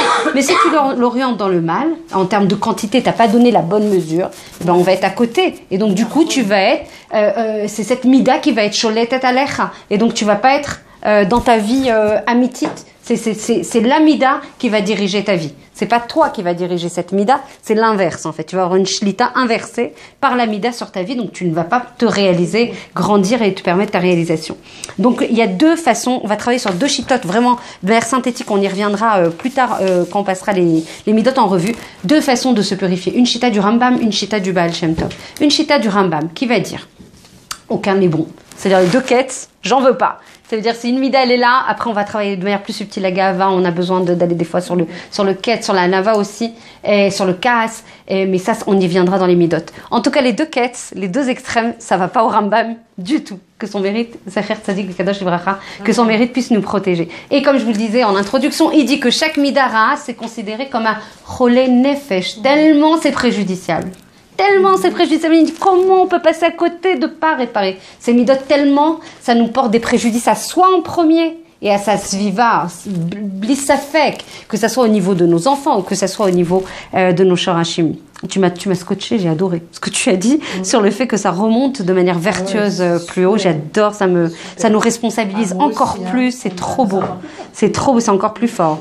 Et il donne l'exemple du dikaon, du désespoir. Il dit c'est quoi finalement le dikaon, le désespoir? C'est juste une atzvut qui est plus rythmée, qui se présente beaucoup plus, avec une camoute plus importante, avec une intensité plus... C'est juste une tristesse qui se répète, avec une quantité beaucoup plus importante, mais finalement, c'est la même chose. Donc il dit, il faut travailler sur ça doit être le merkaz de ta vie. Voilà. Et il dit, tu vas pas pouvoir passer du Kaasan au Shotek de Mama. Donc au départ, il faut, pour arriver, c'est ce qu'il propose, pour purifier ses midot, il faut passer à l'extrême, parce que sinon si tu vas sur le Kav Emsa, il appelle ça le Shvil Zahav. Le Rambam il dit c'est le Shvil Zahav, c'est le Kav Emsa. Mais tu peux pas au départ, quand tu veux les Taken Mida, tu vas aller dans le Ketz, Mamash, tu vas t'éloigner le plus possible de ta Mida de Kaasan, tu vas aller dans le Shatkan, vraiment. Tu vas faire Kriyat Yam Souf, tu vas faire Kriyat Yam Souf quand tu vas avoir une mériva et que tu as qu'une envie, c'est de réagir, voire de surréagir. Tu vas passer dans l'autre quête et tu vas surtout pas t'énerver. Donc tu vas aller dans l'autre quête et après, au fur et à mesure que tu vas t'installer sur cette mida, que tu vas la réparer au fur et à mesure, là tu viendras de manière incrémentale, itérative, mamash, mais subtile, au fur et à mesure, tu vas redescendre de ce quête où tu étais complètement, tu disais plus rien, et tu vas aller en fait sur le Shvil Hazav, sur le Emsa. Ça c'est la Shita du Rambam. Mais il dit que aucun des extrêmes n'est valable. C'est le Shvil Hazav, c'est le Kava Emsaï qui est celui de la Torah. Et vous avez dit là, c'est par rapport, il a dit Chol Nefesh, je voulais dire quelque chose. Je ne sais pas si ça peut aider que je condense. En fait, vous venez de dire que tous les malades, c'est-à-dire même les dépressifs, etc., c'est une tristesse qu'ils ont adoptée volontairement, avec leur propre volonté. Ils ont pas en conscience. Par mais conscience. Non, mais on ne n'est pas dépressif. Non. C'est une tristesse qui se répète qu'à la fin, la personne elle dit j'ai décidé d'être triste, je rentre dans ma dimension du chaos. Donc j'ai pris sur moi d'être triste. Je suis pas psychothérapeute, je sais pas quel mécanisme, mais. Vous allez dire Rolé Nefesh. Ouais, lui c'est ce qui définit. Comme vous avez dit, on a voulu se soigner, on a voulu aller là-bas. Rolé Nefesh, quand le Rambam parle de Rolé Nefesh, c'est qu'effectivement, on s'est rendu compte que lorsque les midotes ne sont pas équilibrées, quand elles ne sont pas vraiment dans ce centre-là, quand on est aux deux extrêmes, eh bien, notre niveau de Simchat Chaim, elle baisse. De fait. Et quand le niveau de Simchat Chaim baisse, eh bien, qu'est-ce qui remonte? La tristesse. Ou la tristesse, ou la colère, ou la peur.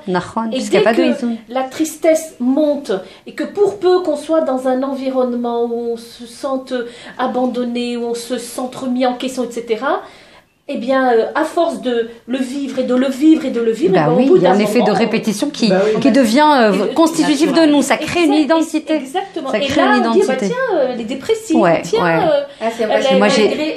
malgré l'approche. C'est spontané. Non, c'est pas sa volonté, c'est malgré. Mais c'est malgré lui, de répéter. C'est un mécanisme en fait qui s'installe et qui s'installe. Et en fait, qu'est-ce qu'il faut aller faire? C'est aller chercher la première tristesse, aller traiter cette tristesse. C'est le Shoresh Abarien. À chaque fois, tu repars sur la racine. Sur le centre. Tu as tout à fait raison. Être, donc en fait, c'est malgré lui, mais c'est le fait que ça soit quelque chose qui se répète, qui installe et qui le formate comme ça, qui crée son identité, cette nouvelle identité qu'il n'avait pas. C'est lié souvent à des tristesses, à plein de choses qui sont passées. Bâtard. Et là, il en parle. J'ai sauté ce passage-là, mais ce passage est vraiment important parce que sinon, on pourrait passer 3 heures sur l'atelier, mais vraiment, il parle des antidépresseurs. Combien il s'attelle à ça. Et moi, je suis ni psychiatre ni psychothérapeute. Et on m'envoie des gens de Paris sur FaceTime, WhatsApp en me disant mais les personnes en fait elles sont dans un état de shtika. Elles sont complètement endormies. En fait, qu'est-ce qu'on fait avec ces antidépresseurs? On éteint leur nefesh. On éteint et ne le sentent. Il n'y a plus de vibration de vie. On fixe les conditions. C'est une catastrophe. Qu'est-ce qu'il y a? Il n'y a plus de mécanisme poubelle, c'est ça. Donc il dit en fait, on est juste en train de faire une shtika au niveau du nefesh. Biologiquement, on éteint le nefesh. Complètement. C'est ce que c'est. L'amygdale, l'hippocampe. Mais je peux te promettre que je ne sais. C'est pas mon domaine de mon du tout. Moi, je viens d'autres domaines. Et quand j'ai eu ces personnes qui m'ont appelé, et quel tsahar de voir ces personnes éteindre. C'est-à-dire qu'en fait, on ne fait qu'éteindre leur nefesh béhémite, leur nefesh elokit. Et elles se cherchent. Elles ont des fois des réveils en disant mais je suis pas moi. On m'a tellement endormi. On endort même la baïa, le shoresh abaïa, la racine qui a causé ça. En fait, on l'a éteint. Donc, on peut même pas traiter puisqu'on a éteint même la baïa. Elle s'exprime plus. Complètement. Mais complètement. C'est clair. Mais c'est ce que dit le Rabbi Nachman de Breslev. Il dit la principale maladie, c'est l'exil le principal exil. Cherchez pas. C'est pas l'exil physique, c'est l'exil du nefesh. C'est l'exil du nefesh. C'est toutes ces maladies justement parce qu'on n'est pas connecté à notre moi amiti, parce qu'on n'est pas conscient du sens qu'on peut apporter à l'existence. Donc du coup, on est à côté de nous-mêmes. Quand on est à côté, t'es dissocié par rapport à toi-même. Mais c'est moi plus j'étudie en fait, moi qui suis très pinkous et très orthodoxe dans ma hashkafa, je commence à goûter à cette Torah du Nefesh de Rabbi Nachman de Breslev et je touche à tout, mais je suis complètement mais fan quoi. C'est tellement mais puissant. C'est énorme ce qu'on apprend en fait sur nos mécanismes de fonctionnement et complètement il travaille sur le shoresh à chaque fois, sur la racine de justement de ce qui est induit après au niveau des résultantes, parce qu'à chaque fois on travaille sur les résultantes, mais c'est pas ça. Tout ce qu'on veut chercher c'est pour les gens qui commencent à basculer dans cette tristesse et tout de Rabbi Nachman. Il y en a plein, il y en a plein. Alors je sais pas si c'est en français, moi je sais pas, je pourrais chercher avec plaisir, mais bien sûr. Mais il y a plein de cours par contre en français. Il y a plein de cours sur Torah Nefesh, il y a beaucoup de cours. Et on a des poumons comme là maintenant, etc. Genre s'ils voient le cours et qu'elle donne des je pourrais ça te dire. Bezrat Hashem, Blineder. Ouais, mais c'est pour ça que moi j'engage les gens quand ils sont dans des situations aussi touchy, aussi critiques. J'ai vu des choses Mais je suis même pas. En fait, ouais, mais bien sûr. Mais ce que j'étudie là en ce moment, c'est des cours de refoua aussi, dans le Zohar, dans la Kabbalah, avec le Baal HaSulam, etc. Et cette personne-là, quand on doit les engager au moins à aller voir des gens religieux qui connaissent la Torah. Combien de gens me disent c'est un Chinois, mais je lui dis mais en plus je suis là, elle est à Paris. Et elle est dans un état, je vais me suicider. Je fais, mais c'est quoi ça? Et j'appelle tout le monde, mais qu'est-ce que je vais faire moi à distance? D'abord, je suis pas mombrite. C'est des choses très dangereuses. On peut pas jouer avec ça. Même si tu peux connaître t'as des médicaments, t'as des gens qui doivent être là pour canaliser, la mettre à l'hôpital, le cas échéant. Et t'as des personnes, tu te retrouves dans des situations, tu te dis, mais comment ça vient d'abord chez moi, juste par des petits audios du matin? La personne, elle se greffe à toi en te disant, j'ai entendu ton audio du matin, t'es obligé de m'aider. Je te connais. Mais bien sûr, à Jérusalem versus Paris. Et la personne, voilà. Et elle te dit, non, mais je compte que sur toi. Bien sûr, mais on va y arriver. Donc, tu mets en place tout un dispositif, tu te renseignes, tu trouves des systèmes de relais qui sont experts dans ce domaine-là. Et quand tu vois que la personne, elle est suivie par des gens qui connaissent rien à la Torah, mais comment tu veux être suivi? Nous, on est constitué on est construit comme ça. Comment tu veux soigner quelqu'un quand tu ne connais pas? Nous, le Nefesh Yehudi, avec les 3 parties, le Gouf, le Nefesh Behemit et le Nefesh Elokit, comment tu vas soigner une personne? Tu connais pas son mécanisme de fonctionnement. Donc, tu la sors de là-bas, tu la mets entre les mains d'un psychiatre religieux. On est à côté. On est à côté. Moi, je vous le dis de manière extrêmement... vous me connaissez au niveau de mon Teva, bien sûr, même ici. Il faut des gens, pas que juifs, il faut des gens juifs connaissant la Torah. Ça veut dire que moi, je leur dis, ils me disent, oui, mais t'inquiète pas, Non, quelqu'un qui connaît à fond la Torah. C'est pas possible. Allez, deuxième shita, après le Rambam, mais bien sûr que tout ça, on reviendra. Ça sera vraiment décliné dans l'ensemble de nos ateliers. Shita de Baal Shem Tov, il y a 3 étapes dans la shita du Baal Shem Tov pour purifier les mitot. La achnaa, ça veut dire qu'en fait, tu sais que c'est quelque chose qui est pas bien. Venez, on prend la ta'ava de la achila, par exemple, manger avec excès, sans avoir de sang, sans avoir de kamout, quelque chose qui nous dépasse, quelque chose qui nous submerge, quelque chose sur lequel on n'a pas de shlita. Je sais que c'est assourd pour moi, je sais que ça me porte préjudice. Ani, donc machnia, je fais plier, on dit comment achna. La première étape c'est l'achna. Je suis en train de me battre. Alors bien sûr qu'on peut tomber et retomber et encore retomber. Mais le ratson, la marchava de vouloir y arriver, c'est quelque chose qui est très important.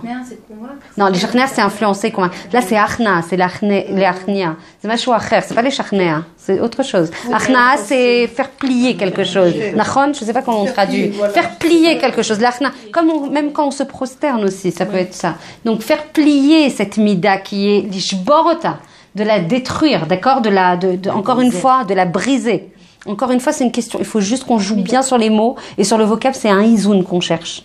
On ne cherche pas à l'annuler. Les midot, elles sont positives si on sait bien les utiliser. Hachem nous a donné que des choses bien. Encore faut-il travailler sur le curseur d'utilisation de la kamou, de l'orientation, comme on a dit tout à l'heure. D'accord?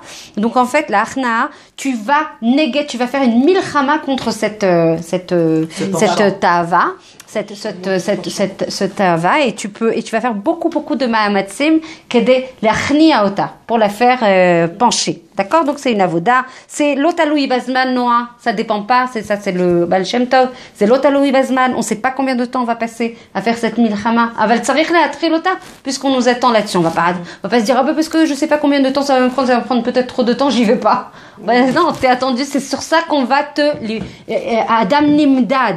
Nimdad, il va être jaugé, mesuré par rapport à ça. Alors, il faut démarrer la avoda. Deuxième étape et on finit là-dessus, ma chérie, parce que je sens que tu es épuisée. Havdalah, c'est la capacité, grâce au Mahamatsim qu'il a fait dans la première étape de Achnaa.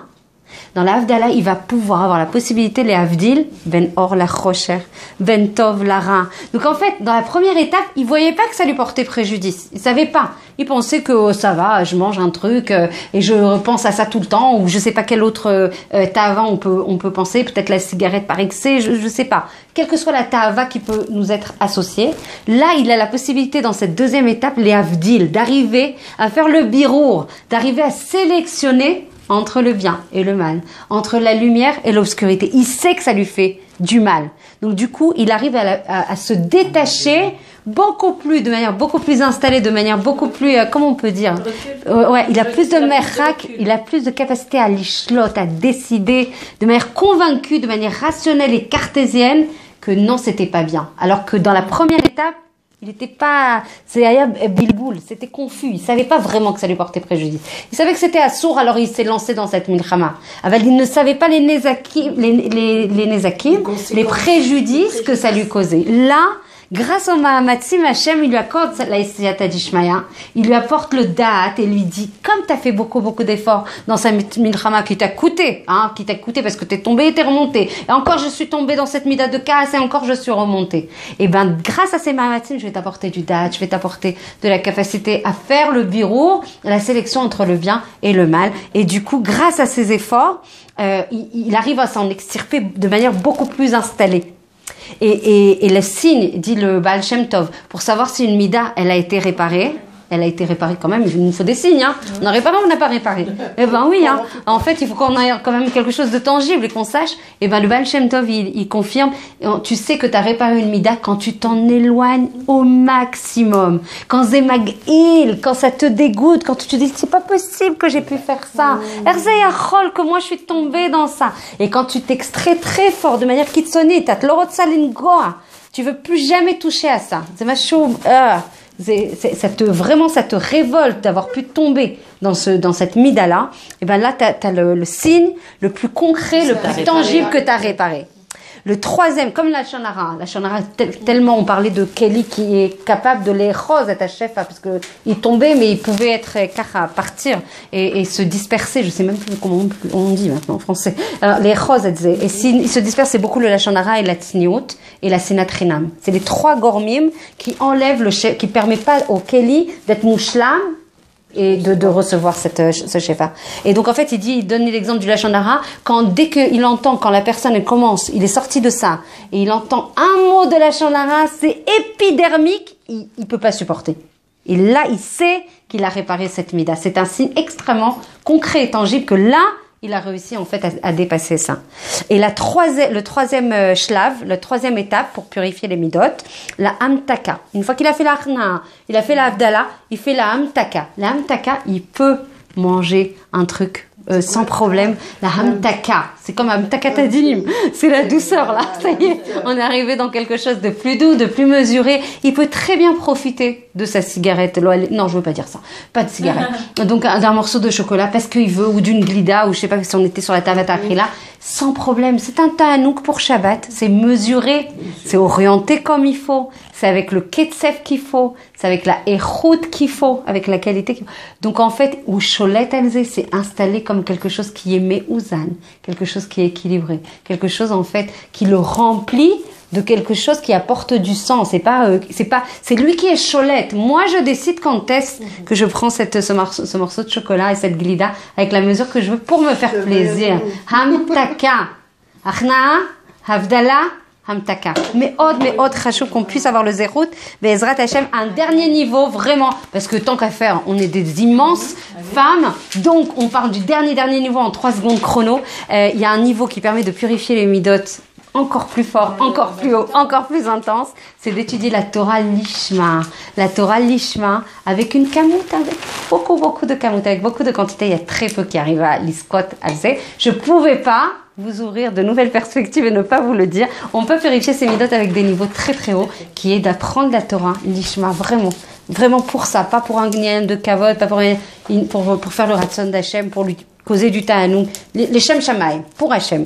Donc voilà. Et du coup, grâce à ça, on peut, les scot, mériter des midot reguot, des midot meuzanot, des midot purs.